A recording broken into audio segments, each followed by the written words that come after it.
it's Nikki here. I'm here today to talk to you about the book I'm reviewing. This is the spoiler-free review for The Fellowship of the Ring by J.R.R. Tolkien. I love fantasy. I have loved fantasy for many a years. However, part of loving fantasy has actually made me really hesitant to start this series. I've heard a lot of things about his world is really developed.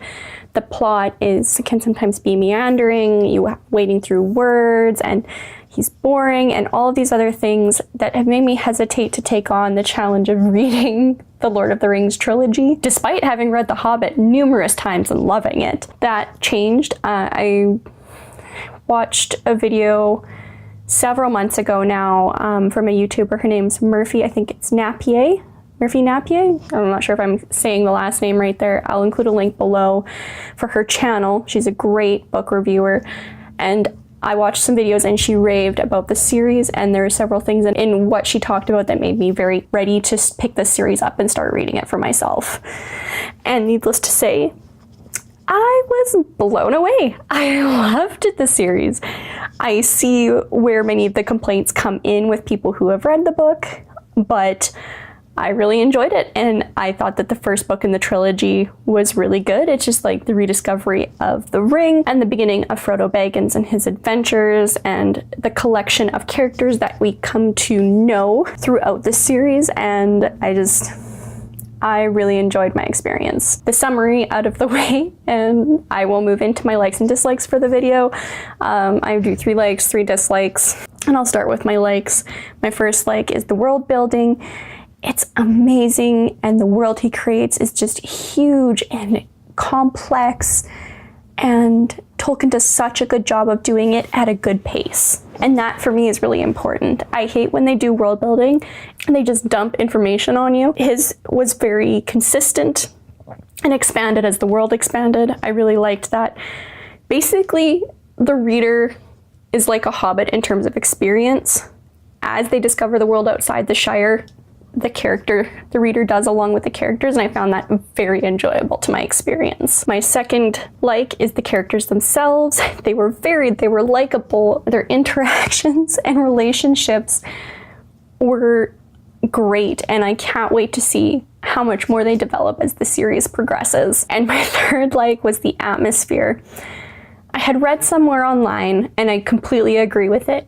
I love the idea that this high fantasy novel is actually at a low point, and that there was higher fantasy before this, and Tolkien just does this, writes it very effectively and very enjoyably, and it just results in the atmosphere of the story being very enjoyable to me. Now, having finished my likes, I'll move on to my dislikes, and there are 3. My first is the pacing, and I have to admit, the pacing in this first book is slow, and I get that and I understand now why people complain about it so much. However, I don't find the plot as meandering as some people have said. I find it driven very specifically towards an end goal, and the pacing made the first little bit of the book hard to read, or hard to get into. Not necessarily hard to read, just hard to get into, but the pacing wasn't an issue by the time I got to the end. It really made that first little bit hard to get into the story because of how slowly it was going. My second dislike is the description of the Dark Riders. I'm not going to go too much into it, other than to me it feels kind of like the description of Voldemort. Like, it's the big bad, but it doesn't necessarily feel dangerous the way it's written. And I don't know if it's just how it's written in the first book and if that'll change as we go on, but for how they were introduced, they were weird and they were shivery, but they weren't as terrifying as I was expecting. And then my third dislike is the lack of urgency, despite people talking about the urgency of the situation. It was just weird. It goes along with the pacing. It made things a little difficult to read at times, but overall, it wasn't a huge issue.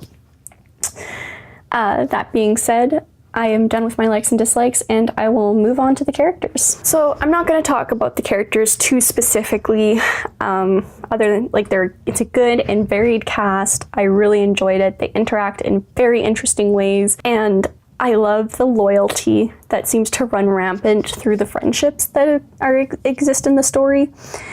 it's so endearing and heartwarming to read, and I love it. And although with some of the characters the development can be kind of stunted, I think that's more first book syndrome, where the world building is more important, and I think these characters will really take off come the following books. So I'm really excited for that. And I will now move on to my wrap up, because I've really said all I wanted to say about the characters without giving way too much away.